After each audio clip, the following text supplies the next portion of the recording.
The NBA schedule is out. Did the Kings actually get a fair shake this time?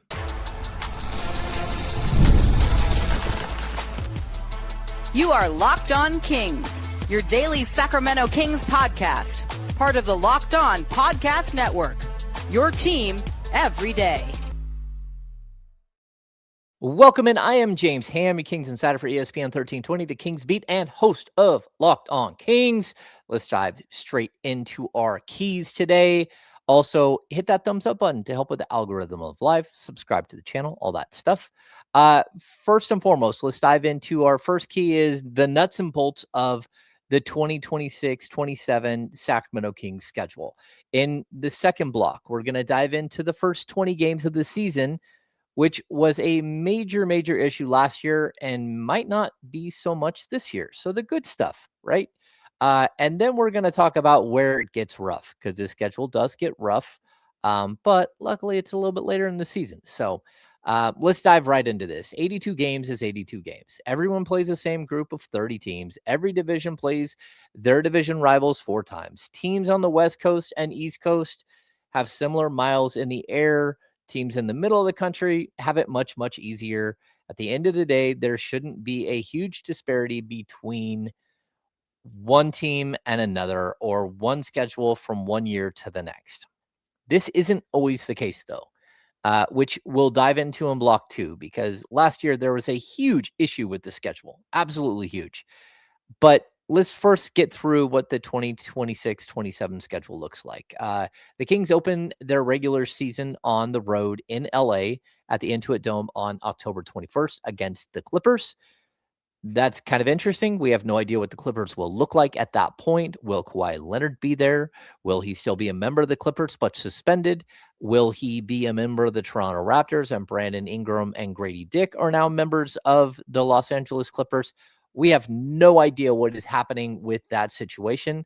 That might be a good thing for the Kings. The Kings also, they have they open their home schedule a couple of days later against the Trailblazers on October 23rd. The Trailblazers are a very interesting team this year. They added Ja Morant. They've made a bunch of moves, and whether they're good or not, I have no idea. We're going to have to wait and see what they look like when they get on the court. Kings also, that first couple of days of the season, they play Friday at home. Then they play the Memphis Grizzlies on October 25th at Golden One Center. The Grizzlies are, again, a team in massive transition. They do have Cam Boozer. Sorry. They do have Cam Boozer, but they also are a team that has changed everything, and we have no idea what that team is going to look like, right? So the Kings also, just so we're clear here, they closed the season on October 11th against the same team that they opened the season with, which is Los Angeles Clippers.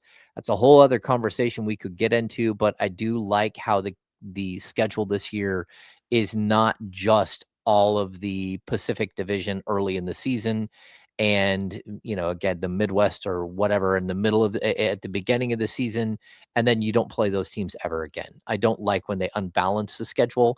I think if you're going to have 4 games against a team, you should probably spread them out throughout the year just to make sure it's fair when it comes to injuries and everything else. So let's break down the schedule month by month. In October, the Kings play 6 total games. 4 of those are away and 2 are at home. In November, this is crazy. 11 home games, 3 road games, 14 total games. We're going to get to that in a sec. In December, 5 home games, 5 road games, but there's also 2 more games that are TBD.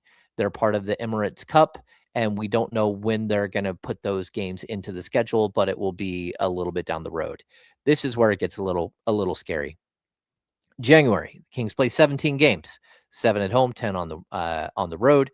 February, they play 11 games, 4 at home, 7 away. So between January and February, we're talking 17 road games and only 11 home games. In March, we get 9 home games and 7 road games. And in April, 2 home games and 4 road games. So not horrible. I think, again, pretty balanced outside of the February, which is always weird, and March.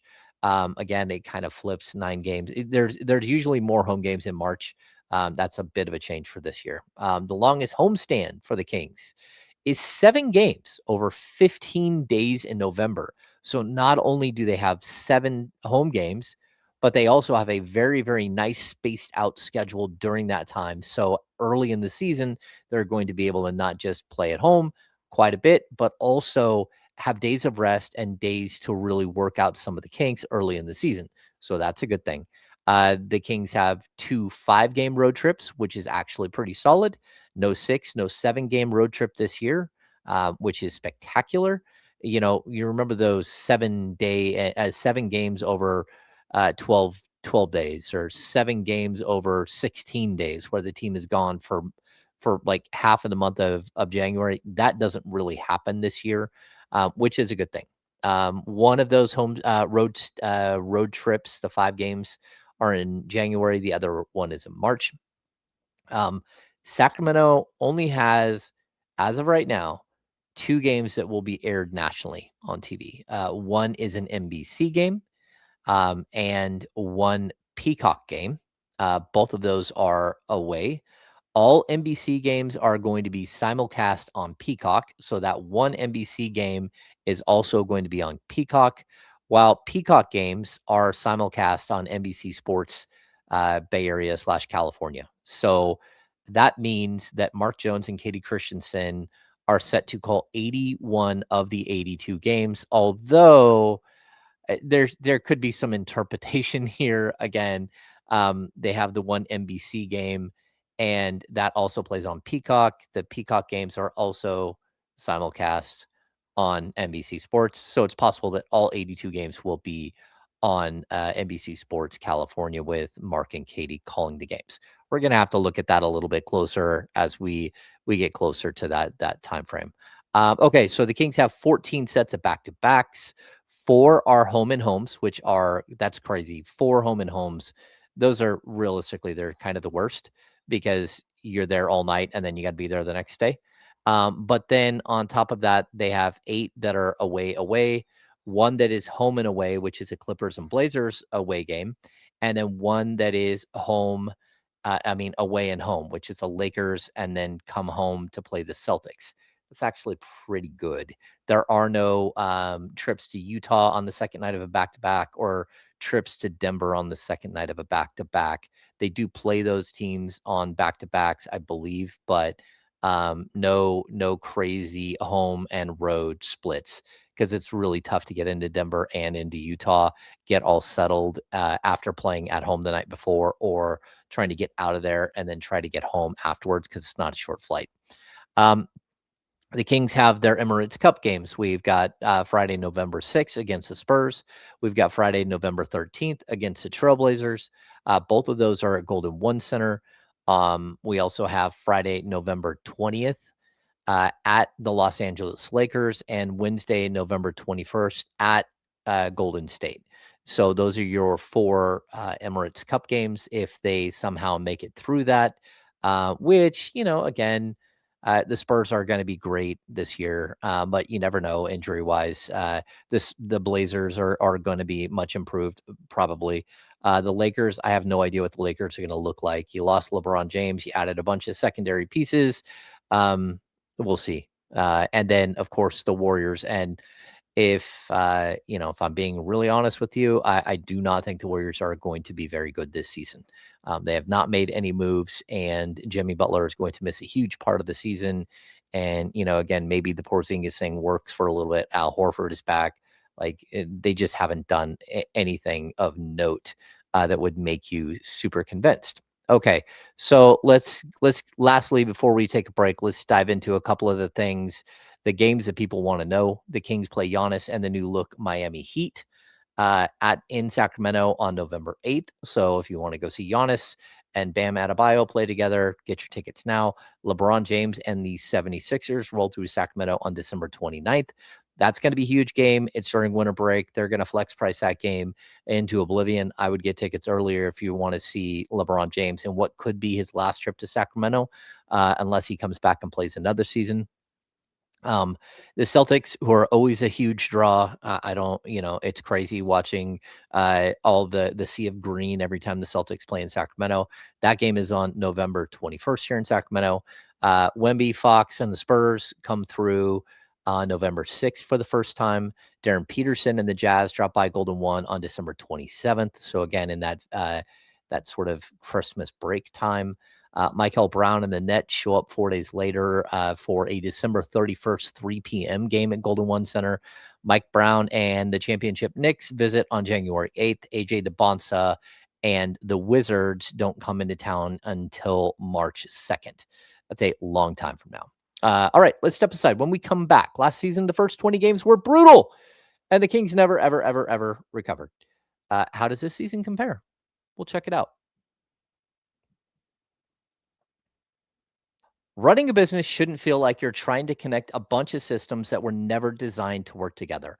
One app for accounting, another for inventory, another for sales, and somehow none of them talk to each other. That's where Odoo comes in. Odoo is an all in one business management software that brings every part of your business together in one powerful platform. From sales and accounting to inventory and marketing, everything works in one place, helping your team move faster, stay organized, and focus on growing the business instead of managing software. The best organizations know that success isn't just about talent, it's about having everyone working towards the same goal. And that's true in sports, just like it is in business. One thing that really stands out about the Sacramento Kings offseason this year is how the organization has everyone pulling in the same direction with the development of Darius Acuff Jr. He is the focal point of the season. So supporting him with the right teammates, the right coaching staff, whatever is best is what they are trying to put around him. It even sounds like the team wants to add a veteran mentor to help him get through this process. Great organizations win because operations matter. And that's why you should get Odoo. Try for free today at odoo.com/locked on. That's ODOO.com/locked on.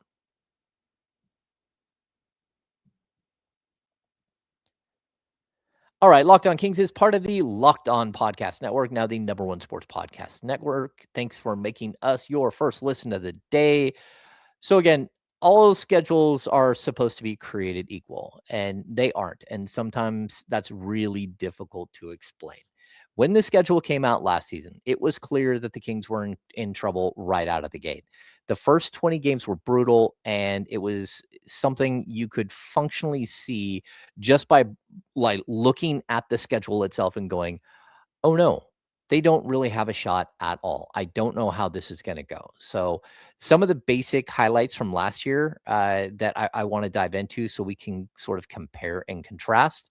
Um, okay, those first 20 games, the Kings played the Thunder and Timberwolves, two of the best teams in the league. I think they were the two teams that were in the Western Conference Finals a year before. Three times in the first 20. Denver Nuggets, they played twice. The Suns, they played twice. They also played the Lakers, the Warriors at full strength, the Bucks, and the Spurs in those first 20 games. Even the games that might have been winnable, you can look through the schedule and you're like, okay, which teams can they beat? The Bulls and the Hawks and the Grizzlies stood out as potentially winnable games. All three of those in the first 20 games of the season, all three of those were on the second night of a back-to-back. The first night, two of those games were the first night of the back-to-back were against the Thunder and then the Nuggets. Like, literally, the Kings had so little chance of winning. So I made the claim walking into last season that the Kings would win 4 or 5 of their first 20 games. I first pegged it at the first 19, but you look at the first 20, and that's kind of where it was, right? They began the season 5-15, and it was all but over. The season was over after going 5-15. So, in addition, there's some sneaky things that happened in the schedule last year, which I did not like at all.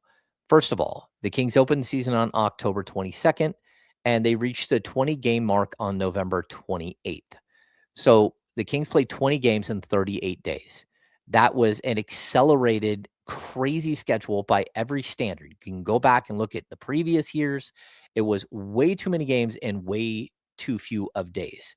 When you factor in the travel and everything else, it even gets worse. But I think it had something to do with the injuries. I think it had something to do with the league overall having a ton of injuries because they decided to wedge in the Emirates Cup into the first half of the schedule without expanding the schedule, without moving the start of the season back to, again, November 12th or November 17th. Even a couple of days matter greatly when it comes to all of this. So let's fast forward to this season. And just to complete this thought when it comes to that first 20 games. The Kings opened the season this season on October 21st, and they hit the 20 game mark on November 30th. So 20 games in 41 days. I know it sounds crazy, but 3 additional days over the first 20 games of the season is huge. The first 7.5 weeks of the season, those 3 days can mean a ton to a team, not just to heal up, but to travel. But on top of that, you're going to have days to practice where you might be able to fix some of the things that are going wrong. That didn't happen last year. It was like, hey, you better be ready to roll. And then when Keegan Murray gets hurt coming out of camp and Domantas Sabonis gets hurt coming out of camp with a hamstring, and then, crack some ribs like right early in the first week of the season, it was like you have no time to heal. You have no time to get better. And because the season was so compact, it meant that when Keegan Murray got hurt, he was going to miss a ton of early season games just because of the type of injury that he had, which was, I believe, an avulsion fracture in the thumb, or it was a UCL tear in the thumb. So again, I want to point out that the Kings last season, they started with 9 road games. With 9 home games and 11 road games out of the first 20, which is tough, right? That it's close to equal, but it's tough. This season, the tally is 13 home games and only 7 road games in the first 20. Of the 7 road games, 3 are in California, versus 0 that they had of the 11 the year before. So again, only 4 road games in the first 20 are outside of the state of California versus, again, 11 road games all outside the state last year.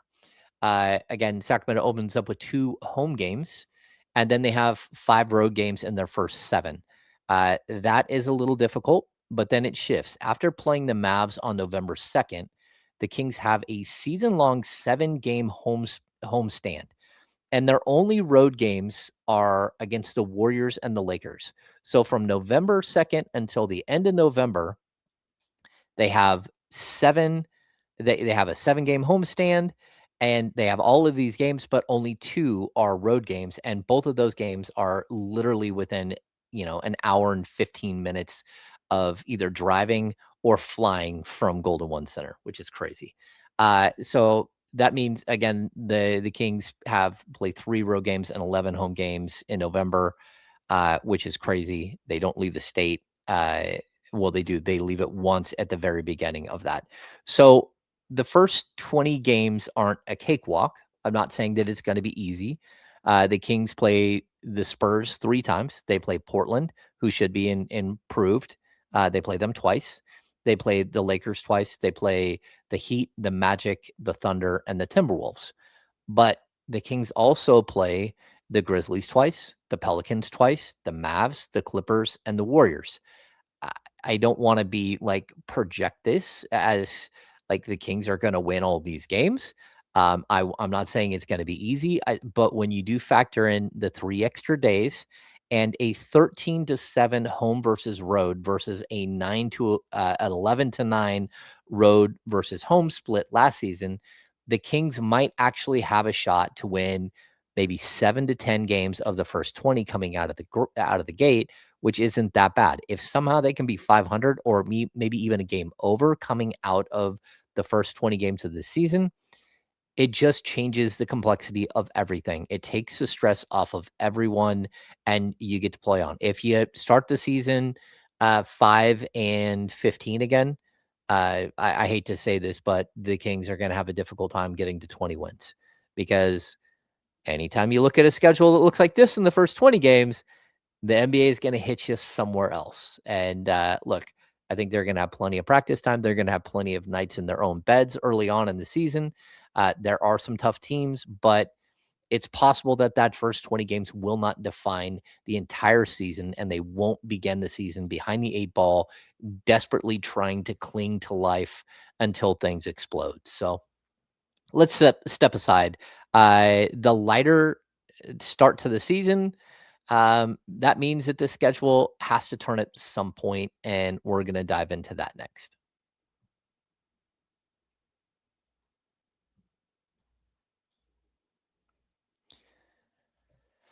All right. So basically, if the Kings can't get off to a fast start, uh, then they're cooked. If they do get off to a fast start, it could change everything. But if they don't, let's be honest, they're cooked because the next 62 games comes with, first and foremost, a -6 home to road schedule, because we already talked about 13 games at home to open the season, 7 on the road, so a -6. And not only that, but in the first 20 games of the season, the Kings only have 2 sets of back-to-backs. That means that the other 12 back-to-backs are in the final 62 games of the season, which it's not going to be easy. And there's even a stretch here that we'll get to that just knocks wind out of your sails, and you have no idea how this team can recover. So the schedule for December has, just so I'm going to repeat this, they have 2 additional games that haven't been announced yet due to the Emirates Cup. So when you look at the December schedule, 5 games at home, 5 games that are on the road. I don't know what the rest of the season breakdown is going to be, but they're going to tuck in 2 more games. There's plenty of days to do that. Again, that means that in the month of December, they'll play 12 games. The month of January, though, that's where they play 17. The month of January is an absolute killer for the Kings. So it's usually the killer for the Kings. It's usually when they have this really, really long road trip. This year, that's when their first 5-game road trip hits. It's not nearly as bad as a 7-game road trip or anything like that. But it is still a little bit difficult. The Kings had 17 games in January last year. They have 17 this year. So that number isn't all that different. Um, but 10 of those 17 are on the road, which is 3 more than last season. So playing the same amount, but you're playing 10 games at home. I mean, 10 games on the road and only 7 games at home. And that's going to be difficult. Again, while they don't have that big 6-game road trip, the first 5-gamer, it's tough. They go to the Lakers, Denver. They have a back-to-back against the Sixers and Wizards, and then they finish that road trip with the Pistons. That is pretty brutal. But it also isn't that 7-gamer where you're thinking, man, the Kings might win 2 games. A 5-gamer where you might win 1 or 2. That's not nearly as bad as a 7-gamer where you're facing the same sort of win total. The Kings also open February with 3 days off and then 3 home games, which is a little bit different than normal. So after that road trip, they're going to have a few minutes to catch their breath. They're gonna play 3 games at home, and then they're gonna head back out on the road as the team approaches the February 11th trade deadline. Um, February is tough, but in all honesty, it's always tough. They're, basically they play 7 road games in the month of February to only 4 home games. All of those, 3 of the 4 home games are in the first couple of days of February. You got to remember though, it's a shortened season. It's a shortened month. It's already only 28, or I don't know if it's a leap year, 29 days if it is. And if it would be, then, Tyrese Halliburton turns 7 years old officially. But also it's shortened because of the All-Star break, right? So it's just kind of a weird month. You always kind of throw it out, but it starts to crank up from there. The first half of March is pretty basic. The Kings open with a 5-game homestand and play 5 of their first 6 at home. But then the shift hits, and this is going to be where the Kings really have to, if they haven't built up some sort of cachet at this point, they're in trouble. Again, if the first 20 games were hard last year, the last 15 are brutal this year. From March 16th to the last day of the season, which is April 11th, the Kings play 10 road games to just 5 home games. So this is where they're starting to make up, or where they're making up those final discrepancies with the home and road schedule. They also have a 5-game in 7-night stretch on the road from March 16th to March 22nd. They have stops with the Celtics and Knicks on a back-to-back, followed by a stop in Toronto, which means they've got to go through customs. Then they get to fly back and go through customs again. Then they get to ease into the end of the road trip with a Nuggets and Bulls back-to-back, which is bizarre because you're flying all over the place, right? So it's hard to judge what teams like the Mavs, Warriors, the Clippers will look like. So that might be a blessing in disguise at the end of the season. So we have no idea what some of these teams are going to look like, especially by the time we get to the end of the season. But the Kings play a lot of games against these teams in the last 6 games of the year. So again, the Kings might be in a battle at this point to avoid the relegation zone.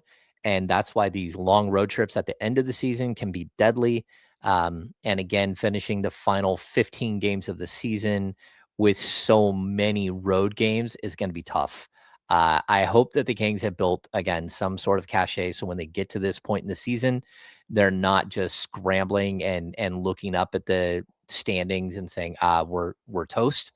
But, it's a possibility, especially is all post trade deadline. You don't know what kind of roster moves are going to happen at the trade deadline.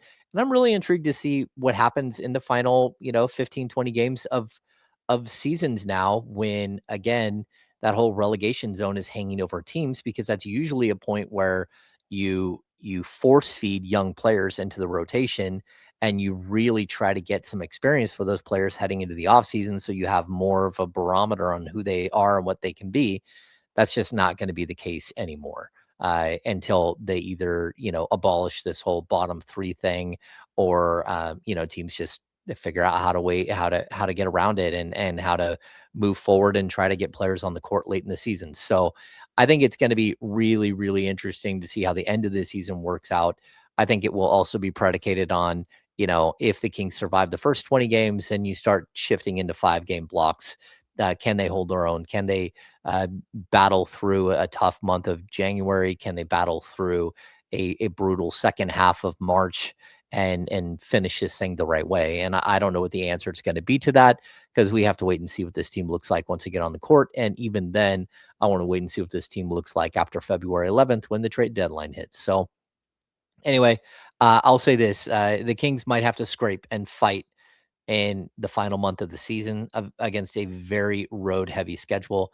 There are some wins that might be out there. I don't, if the Mavs aren't good, or, the Clippers aren't good, and the Warriors, they play those teams, they might have some sort of chance late in the season.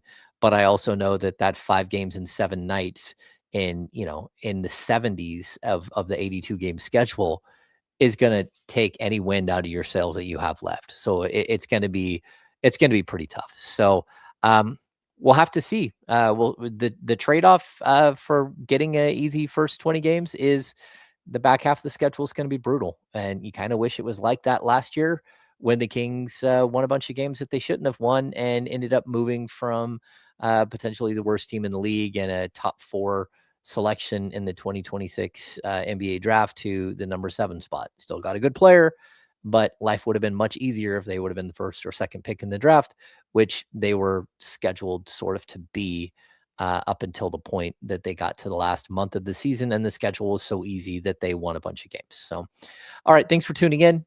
This is our last pod for the week. I'll see you Sunday night, Monday morning, like always. Again, we're cutting back at this point to 3 or 4 podcasts per week. So I'll make sure I announce on social media when I'm doing a pod, when I'm not. But thanks for tuning in. Make sure that, you follow me on social media at James_Ham NBA. Make sure you subscribe and follow Locked On Kings so you get all the latest episodes. Hit the notification button so you get alerted when we post. And thanks for making Locked On your first listen of every day. For your second listen, find the Locked On NBA podcast, where there is no offseason. Wes, Matt, and Hayes keep you up to date on contract negotiations, rumors, and everything you need to know to be the most informed NBA fan. Find Locked On NBA on YouTube or wherever you listen to podcasts, part of the Locked On Podcast Network. Now, your team every day. Thanks. We'll see you on Sunday.